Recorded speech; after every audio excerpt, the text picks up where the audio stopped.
There is a moment in every conflict where the rules, written or unwritten, collide directly with the desperation to survive.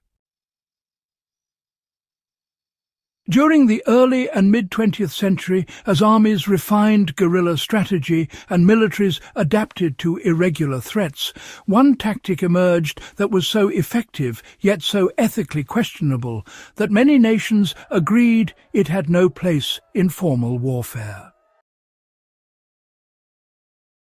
And yet, despite bans, prohibitions, and thick doctrinal manuals denouncing it, the underlying principles continue to surface everywhere, from counter-insurgency case studies to modern survival training and even security analysis today. Viewers who stay for this opening minute will understand why historians still debate this controversial tactic, why militaries still study it quietly, and how its underlying mechanics remain relevant far outside combat zones. The lesson isn't about glorifying conflict.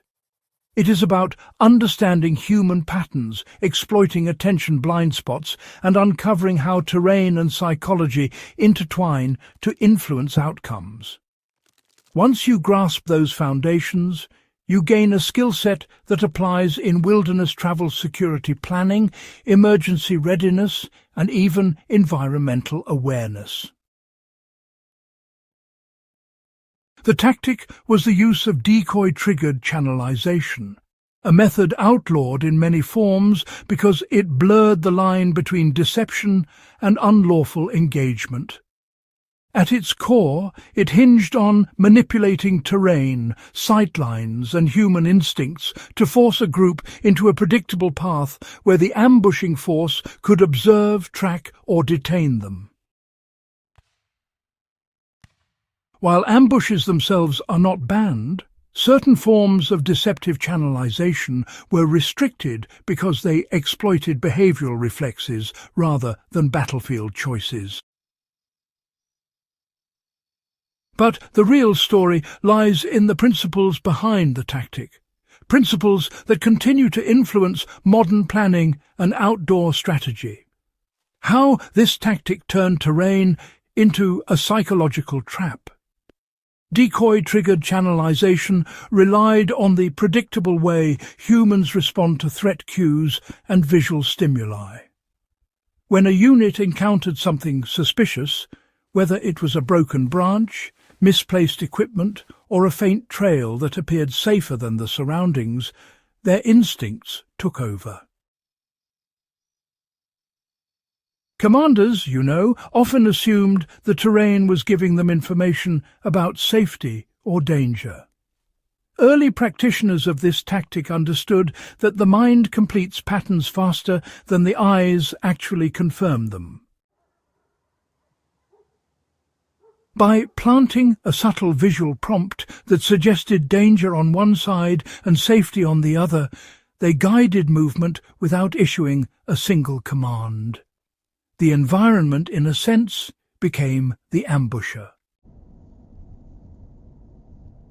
This tactic was eventually restricted because, in many cases, it involved deceptive use of protected symbols or misleading arrangements that violated the norms of conflict. But, you see, the studied mechanics of human perception remained valuable. Those mechanics are still in use today, in fields far removed from warfare. Search and rescue teams, for example, use them to predict how a lost person might move through terrain. Wildlife researchers also use these principles to understand how animals navigate obstacles. And, interestingly enough, even urban planners reference the same ideas when designing footpaths, since people tend to gravitate toward what appears easier, clearer, or less risky. The ban targeted the unethical forms of deception, not the underlying insights. Once military researchers realized the immense value in understanding how people react to environmental cues, entire disciplines actually emerged around it. Terrain analysis became more psychological, and infantry training started to incorporate studies of pattern recognition. Reconnaissance manuals began teaching operators to evaluate not just the land, but the likely decisions someone else would make on that land. These core principles explain why modern special operations still emphasize controlling angles, shaping movement, and predicting behavior rather than relying purely on concealment. They also influence civilian fields such as emergency management, where leaders must anticipate how crowds react during evacuations. The fundamental idea is the same. People rarely choose a route at random. They choose based on perception, comfort, and instinct. Understanding this gives planners an advantage rooted not in coercion, but in foresight. For survivalists, hikers, and bushcraft practitioners, the value lies in learning how terrain channels movement and how subtle signals shape your decisions. One practical example is understanding how a forest's natural lines guide you without conscious thought. Humans tend to avoid dense thickets, steep slopes, and noisy surfaces like loose rock.